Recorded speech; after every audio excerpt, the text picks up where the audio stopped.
What's up, guys? How's it going? All right. I know you probably can't wait to see this stuff, and so I'm gonna try to do my best to uh, give you as much information as I can in a short amount of time.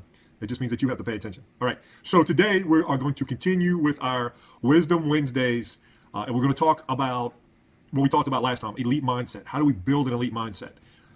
And see that picture? The picture right there. Me and Miss Miller went to Belize. I think Yeah, Miss Miller and I went to Belize for vacation, and we always try to bring back a memento from our trips. And it used to be like these special glasses, martini glasses that we would try to find places, but it was really difficult to find a martini glass at certain places. So you can always find a picture, and we thought that was a really cool picture, and now it's hanging in our house. Anyway, back to the lesson. Okay.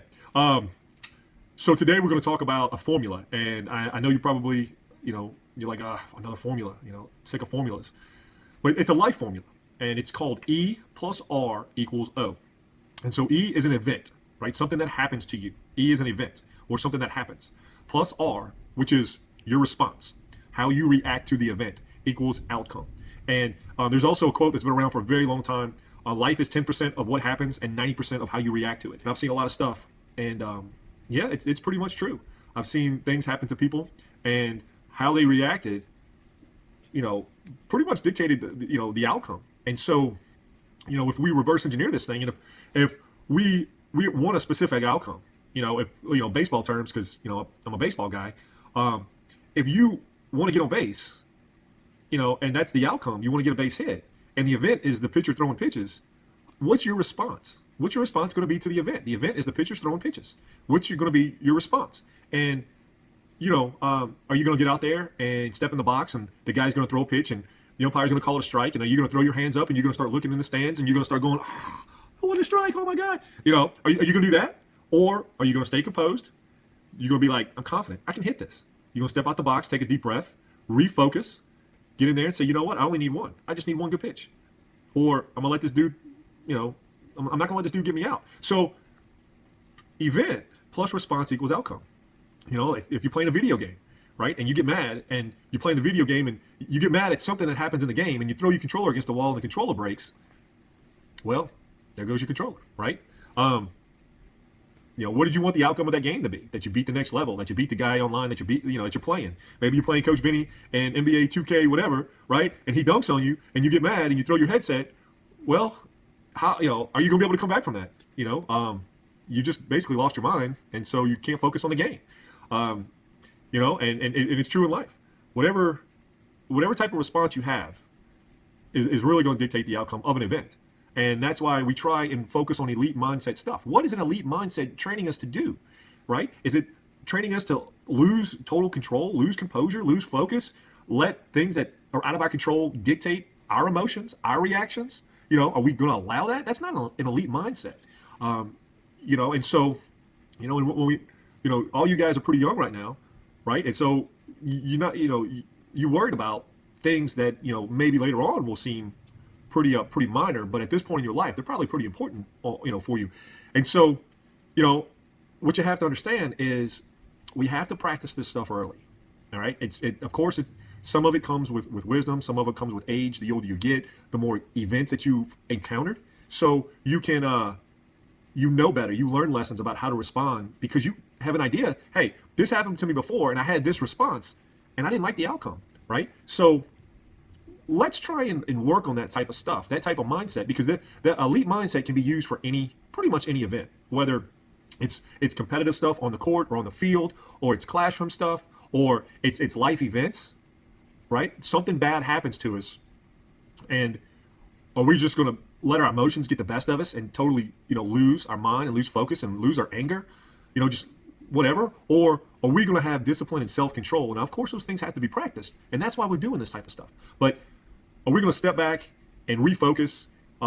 There's an exercise that we use to regather our emotions and our focus and get us back to a place where we are engaged in the moment, okay? Because we can't live in the past, and we don't know what's going to happen in the future. So all we can do is be in the best position to have the best response to any event that happens to us. And a lot of times we know, if we're playing something, we know what we're getting ourselves into. All right, for the basketball guys. All right, you know, if you get fouled in a shot, you're going to go shoot a free throw.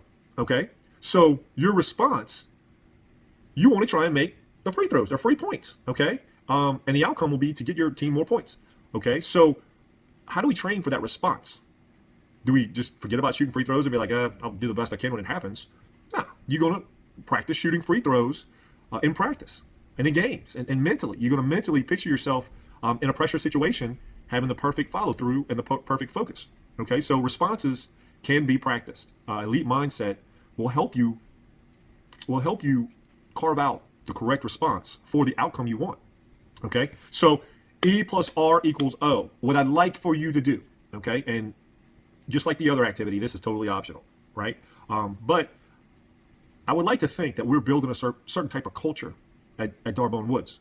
And it can't be a me versus you culture, okay? It's got to be an us versus whoever we play, okay? Because, and you'll see as you get older, you are forming relationships that will last you the rest of your life. Now, what type of relationship do you want to have with guys in school, girls in school, okay? Do you want to have that type of relationship where, you know, because of some type of action, you hurt somebody so bad or something like that, that even 10 years, 15 years down the line, you don't want to talk to them.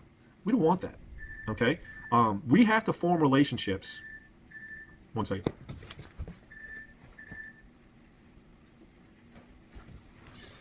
Okay, sorry about that. We have to build a culture and we have to form relationships that are gonna bring us closer together. Okay, as teammates, as classmates, as part of a society, and at this point, our society is school. That's, you know, every day before all this, you know, sickness thing happened. Pretty much every day, that's our world. You know, and then once you leave school, some of you go home, and you know, you help watch siblings. You got stuff at home. Some of you go to practice, and then you move on to a different group. So what I'm saying is, okay, every day you have multiple events that you have choices in your response.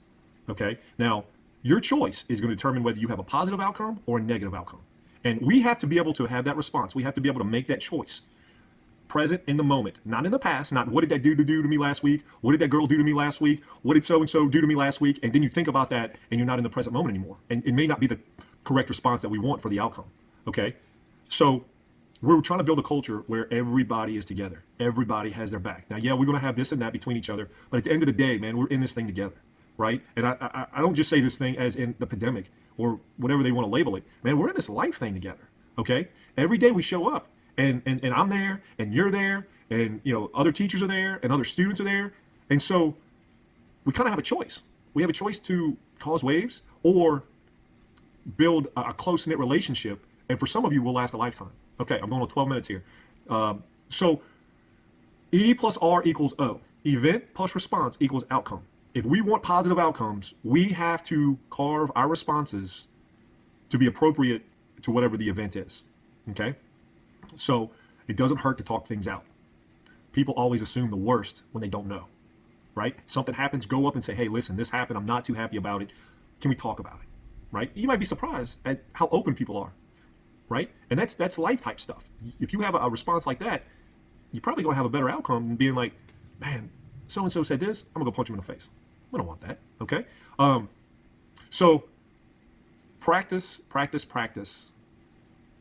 When an event happens, and this goes back to our mental focus stuff. When an event happens, we have to have clear and present peace of mind in order to make a good outcome, okay? We want a good response in order to have a good outcome, all right? All right, so activity, of course, it's not mandatory, but what I'd like for you to do, and it can be big or small or whatever, related to sports, not related to sports, pick an event where you either were involved or you saw this, you saw a certain type of response, and then you saw the outcome, okay? I can tell you 100 million times I've never seen, well, I'm not gonna say never, very few times have I seen a kid get a bad strike called on him, and he throws his hands up, he starts crying, he starts complaining, and then he gets up there and gets a base hit. Hardly ever seen that. Most of the time, or the pitcher thinks it's a strike, or the kid makes an error, whatever, they have a meltdown, and then whatever happens. It's usually not a good outcome, all right? So post that in the comments below. Hope everybody's doing well. This is going on 15 minutes, but I think it's good information. All right, y'all have a good day.